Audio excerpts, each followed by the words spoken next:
floor now is for Advocates for Human Rights.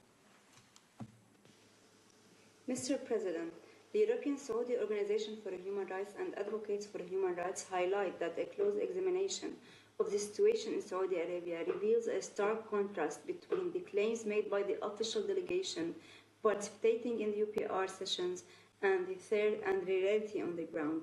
Since the beginning of 2024, Saudi Arabia has executed 86 individuals, according to the Ministry of Interior.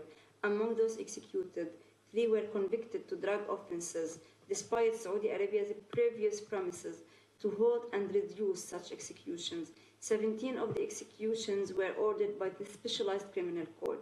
The actual number of detainees sentenced to death in Saudi Arabia remains unknown due to the lack of transparency and the absence of any civil society role within the country. For example, no cases of women on death row have been documented, despite the fact that 2 women had been executed since the beginning of this year. Nevertheless, organizations have documented 70 cases where detainees are facing death sentences, most for charges related to freedom of expression, exercising legitimate rights, and protesting.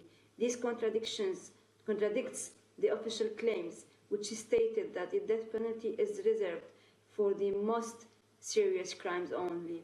Additionally, at least 9 minors are currently facing the death penalty, despite Saudi Arabia's claims to having an historic reform limiting the maximum penalty for minors for 10 years in prison. The UPR is an important occasion to unveil the truth and push Saudi Arabia to fulfill its international commitments rather than using international platforms to whitewash its image and promote unrealistic reforms. Thank you. Thank you.